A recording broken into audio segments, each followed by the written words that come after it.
Tous les chiens qui nous impressionnent car ils écoutent leur maître en toutes circonstances et l'accompagnent partout sans poser de problème ont en commun de posséder un fort lien avec leur humain. La création d'un tel lien est impossible sans une relation homme-chien basée sur la bienveillance et sans l'abandon des techniques d'éducation coercitive. Il y a une raison si vous regardez cette vidéo. Soit vous avez déjà un chien et votre relation avec lui ne se passe pas à 100% comme vous l'auriez désiré, soit vous allez avoir un chien et vous souhaitez devenir ce maître que vous admirez tant avec son chien cool. Je suis Charlotte Renard, docteur vétérinaire, et au cours des dernières années, j'ai aidé des centaines et des centaines de propriétaires à harmoniser leur rapport avec leur chien ou leur chat. Aujourd'hui, je veux que l'utilisation des techniques d'éducation canine bienveillante, on dit aussi des techniques d'éducation positive, eh bien s'élargisse, et c'est pour ça que je fais cette série d'ateliers en vidéo pour vous.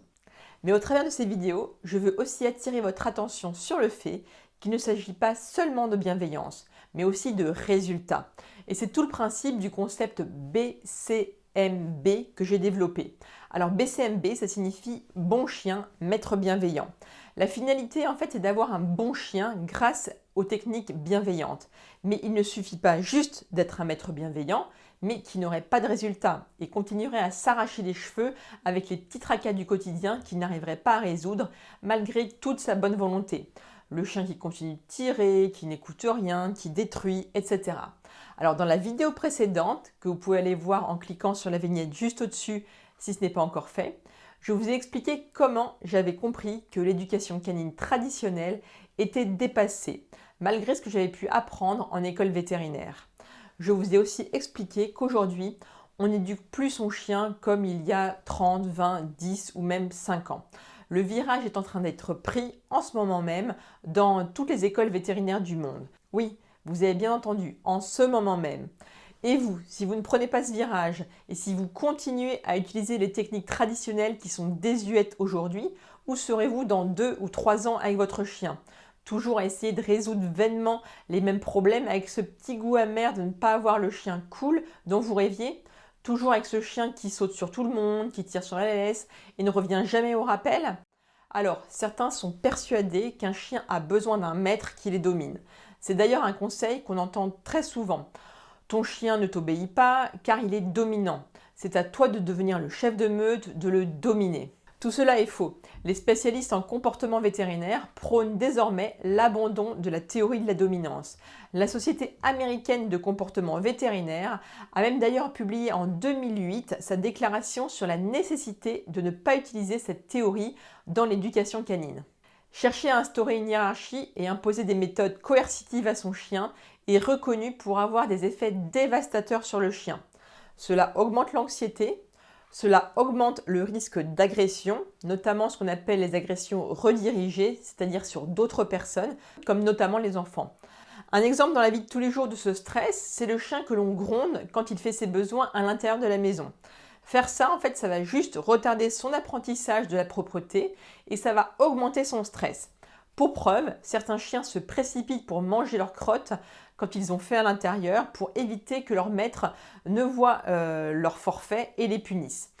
Cela montre bien l'état d'esprit et l'état émotionnel dans lequel ces chiens sont dans leur relation avec leur maître. Alors, voici la liste de ce que vous devez ne pas faire quand votre chien fait ses besoins à l'intérieur.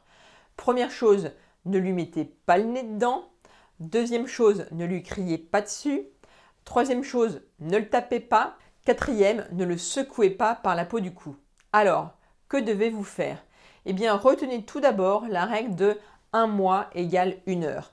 Un chiot de 2 mois ne pourra pas se retenir plus de 2 heures. Un chiot de 3 mois, pas plus de 3 heures. Un chiot de 4 mois, eh bien, pas plus de 4 heures. Et ainsi de suite, vous avez compris le truc. Évidemment, il y a toujours des champions qui peuvent se retenir plus longtemps, mais cette règle permet de se donner une bonne idée des capacités d'un chiot en fonction de son âge. Du coup, sortez votre chiot bien très régulièrement en fonction de ses capacités. Vous devez sortir votre chiot dès qu'il a mangé, c'est-à-dire 5-10 minutes après, n'attendez pas plus longtemps. Ensuite, sortez-le après qu'il ait dormi, donc que ce soit qu'il ait dormi la nuit ou pour une sieste dans la journée. Et puis, sortez-le après chaque période d'activité, c'est-à-dire dès qu'il a été actif à l'intérieur de la maison. Par exemple, pour une séance de jeu ou une séance d'éducation. Quand votre chien fait ses besoins devant vous dehors, félicitez-le vivement. Quand il se met en position devant vous à l'intérieur, ne criez surtout pas. Vous pouvez essayer de l'emmener vite dehors si c'est techniquement facile, par exemple si vous n'avez pas 15 étages à descendre, mais si le mal est fait à l'intérieur, évitez de nettoyer devant lui pour qu'il ne prenne pas ça pour un jeu, ce qui l'inciterait en fait à recommencer plus tard. Alors en respectant ces règles simples, vous arriverez pas à pas au succès et vous aurez un chien propre rapidement. Alors que si vous disputez votre chien, eh bien, le processus d'apprentissage sera beaucoup plus long et puis vous garderez un chien malpropre beaucoup plus longtemps. J'entends aussi souvent dire « je connais mon vétérinaire depuis très longtemps, je lui fais toute confiance et il m'a dit que mon chien ne doit pas manger avant moi, qu'il ne doit pas monter sur le canapé, ne doit pas passer les portes avant moi et que je dois le disputer si jamais il grogne. » Alors attention, ces conseils sont des mauvais conseils, je peux vous le dire. Il ne faut plus les écouter. Ils découlent directement de la théorie de la dominance. Et on en revient à ce que je vous disais au début de la vidéo. Les écoles vétérinaires ont longtemps enseigné la théorie de la dominance et ce genre de conseils qui en découlent, ayant pour but de donner une place inférieure aux chiens au sein de la famille. Mais aujourd'hui, en fait, ce n'est plus du tout d'actualité. Toute la recherche en éthologie actuelle montre que cette théorie n'est pas légitime et doit être abandonnée. Évidemment, le conseil n'est pas de laisser tout faire à son chien, mais prenez l'exemple qui dit de punir ou de disputer un chien qui grogne. Si vous faites ça, vous empruntez sans le savoir le meilleur chemin pour vous faire mordre. En effet, un chien qui grogne est un chien qui communique, qui dit « il se passe quelque chose que je n'apprécie pas, qui me met mal à l'aise et je préférerais que tu arrêtes de faire ça ». Alors si on dispute son chien qui grogne, en fait, on refuse d'écouter ce qu'il nous dit. Le chien qui se fait disputer quand il grogne va donc arrêter de grogner, donc arrêter de communiquer, arrêter de prévenir, et quand pour lui l'inconfort va devenir trop fort, il mordra sans prévenir. Dommage. Exemple, votre chien n'apprécie pas qu'on s'approche de son panier, il grogne pour demander de l'espace. Si vous lui interdisez de grogner et qu'un jour un enfant passe trop près de son panier, le chien le mordra sans coup de semonce. Ce procédé découle directement d'un concept qu'on appelle l'échelle de l'agression. Un chien qui ressent un stress ou une menace va montrer des signes qui expriment son ressenti. Plus on monte dans l'échelle, en fait, plus l'inconfort du chien est fort et on se rapproche de la morsure qui va représenter pour le chien la dernière solution pour s'exprimer.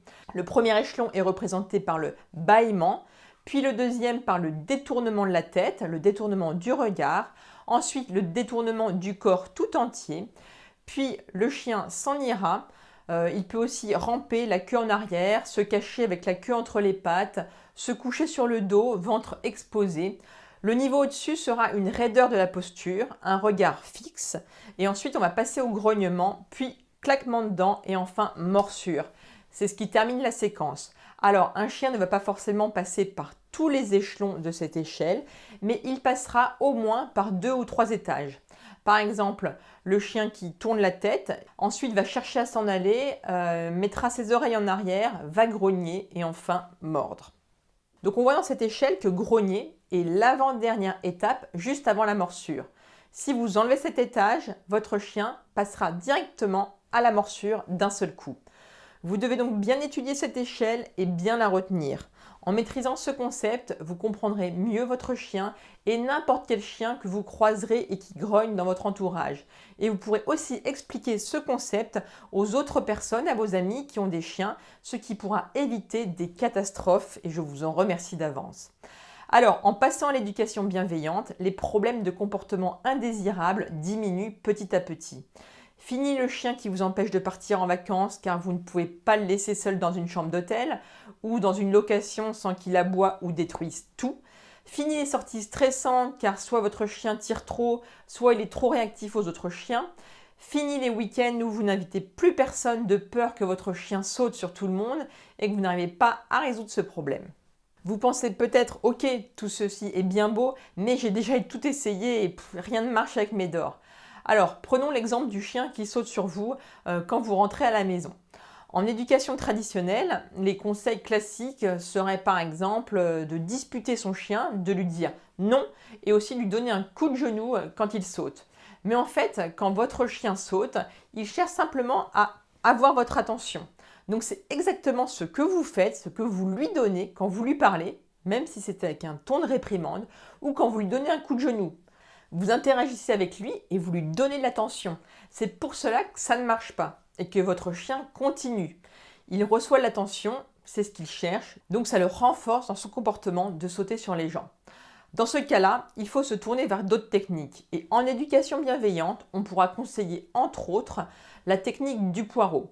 Vous retrouverez alors le plaisir de rentrer chez vous. Donc la technique du poireau, qu'est-ce que c'est? Eh bien, je vous explique ça tout de suite. Donc il s'agit de tourner le dos à votre chien, bras le long du corps, tant qu'il saute et s'excite. Ne lui parlez pas, ne le repoussez pas, ce qui en fait renforcerait son comportement. L'absence de réaction de votre part va le désintéresser à un certain moment. Vous devez tenir plus longtemps que lui. Petit à petit, le poireau dure de moins en moins longtemps. Votre chien saute de moins en moins. Vous pouvez aussi faire cette technique par vos enfants et vos invités en les prévenant en avance. Alors voilà, on arrive au bout de ce deuxième atelier en vidéo. Dans les prochains jours, vous allez recevoir le troisième atelier vidéo. Il s'agit de ma liste des 10 conseils qu'on entend souvent et que vous ne devez surtout pas suivre, s'il vous plaît. À la fin du troisième atelier, vous pourrez télécharger la liste des 10 choses à ne pas faire, ainsi qu'un tableau récapitulatif des différences entre éducation traditionnelle et éducation bienveillante. Avant de se quitter, n'oubliez pas de partager cette vidéo sur les réseaux sociaux et mettez-moi dans les commentaires comment vous voyez justement dans 2 ans si vous arrivez à régler tous les petits soucis que vous avez avec votre chien. Pour vous remercier de votre commentaire, eh bien, je vous enverrai un lien pour que vous puissiez télécharger ce deuxième atelier en vidéo et ainsi pouvoir revoir tranquillement les concepts importants que nous avons vus, comme notamment l'échelle de l'agression. Alors je vous dis à très bientôt pour le prochain atelier et en attendant, grosse caresse à vos toutous. Ciao!